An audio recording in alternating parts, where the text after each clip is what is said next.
Hi అండి, అందరికీ నమస్కారము. మనకి నిన్న పౌర్ణమి వచ్చింది, అంటే శనివారము. అలాగే ఈరోజు కూడా పౌర్ణమి ఉంది. ఆదివారం మధ్యాహ్నం వరకు పౌర్ణమి ఉందని నిన్న ప్రత్యేక పూజలు చేసుకున్నాను. ఈరోజు కూడా గుడికి వెళ్ళాలి అనేసి ఆంజనేయ స్వామి గుడి మా ఇంటికి దగ్గరగా ఉందండి. అలాగే ఇంట్లో పూజ కోసమని అమ్మవారికి ఒక మందారమాల వేద్దామని ఇలా పూలన్నీ కోసుకుంటున్నా. ఈ మధ్య మాకు ఈ ముద్ద మందారాలు బాగా పూస్తున్నాయండి. అయితే ఎవరు కామెంట్ చేస్తారు, మీరు ఎప్పుడు కూడా ఈ పూలు కోయటము, మాలలు అల్లటము, దేవునికి పూజ చేయటము అవే షేర్ చేస్తున్నారు, ఇంకేం పనులు చేయరంటే అన్ని పనులు చేస్తానండి. ఇంట్లో కసువు అంతా నేను ఊడ్చుకుంటాను, బట్టలు మెషిన్కి వేసుకుంటాను, వంట చేస్తాను, కుకింగ్ అంతా చేస్తాను. కుకింగ్ వీడియోలు కూడా పెడుతూ ఉండేదాన్ని కదా. కాకపోతే ఈ మధ్య కొంచెం బిజీ అయిపోయామన్నమాట. అంటే కొంచెము బయటికి ఊర్లు తిరిగే ప్రోగ్రామ్స్ పడ్డాయి. అంటే మ్యారేజెస్, శ్రీమంతాలు, అలాగే జాతరలు అలాగా. ఇంకా అందుకని మధ్య మధ్యలో కొంచెం కొంచెం మీకు షార్ట్స్ పెడుతున్నా. ఫుల్ వీడియోలు త్వరలో అప్లోడ్ చేస్తాను.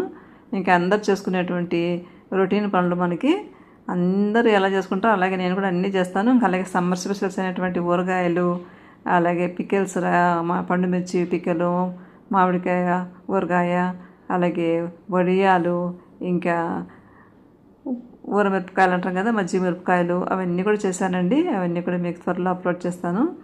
ఇంకా ఎందుకంటే ఈ మధ్య అంతా మా అన్నయ్య వాళ్ళ మ్యారేజ్కి నెల్లూరు వెళ్ళాము, అన్నయ్య వాళ్ళ పాప మ్యారేజ్కి. ఇంకా అలాగే అక్క వాళ్ళ పాప శ్రీమంతానికి వెళ్ళొచ్చాను. ఇంకా అలాగే మా ఊర్లో జాతర జరిగితే ఒక 3-4 రోజు జాతరకి అలా అయిపోయింది. ఇంకా కొన్ని మ్యారేజ్ ఫంక్షన్స్కి అలా తిరగటంతో ఇంకా అప్పుడప్పుడు మనం అలసిపోతూ ఉంటాం కదా. ఆ పనుల బిజీతో వీడియోస్ అప్లోడ్ చేయలేకపోయాను. ఇంకా పల్లెలకు వెళ్ళినప్పుడు అక్కడ నెట్ కూడా ఉండదు, అలాగనమాట. అయితే ఆ పనులన్నీ కూడా రోజు అందరూ చేసేది, మనకి ఆ పనులు చేస్తే మనకి అంత ఆనందం ఉండదు. ఇవి చేస్తే మాత్రం నాకైతే చాలా హాయిగా అనిపిస్తుంది అనమాట. ముఖ్యంగా ఈ సమ్మర్లో వంట చేయాలా అంటే చాలా విసుగ్గా ఉంటుంది, చెమటలు గారిపోతున్నాయి. మీకైతే ఎలా అనిపిస్తుంది? నాకైతే చాలా విసుగు అనిపిస్తుంది. అదే వింటర్లో వంట చేయాలంటే బాగా ఎంజాయ్ చేస్తూ కిచెన్లో ఎక్కువసేపు ఉండి అన్ని రకాల వంటలైనా చేసుకుంటూ ఉంటాను. ఇప్పుడు సమ్మర్లో అయితే చెమటలు గారిపోతున్నాయి.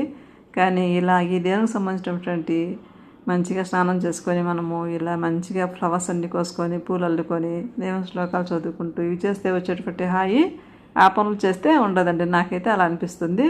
అందుకని వీటిని మాత్రమే మీకు షేర్ చేస్తున్నా. ఇంకా అవి కూడా త్వరలో కుకింగ్ వీడియోస్, ఇంకా రెగ్యులర్ గార్డెన్ వీడియోస్ కూడా వీలైనంత త్వరలో రెగ్యులర్గా ఫుల్ వీడియోలను అప్లోడ్ చేసేందుకు ట్రై చేస్తాను. ఇదిగోండి మొత్తం మీద ఇదిగోండి పూజ అంతా ఇలా చేసుకున్నా. మందారం మాల, మల్లెపూల మాల కూడా వేసి అలంకరించాను.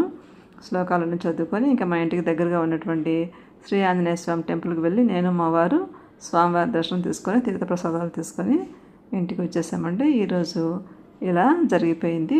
అందరికీ జై శ్రీరామ్.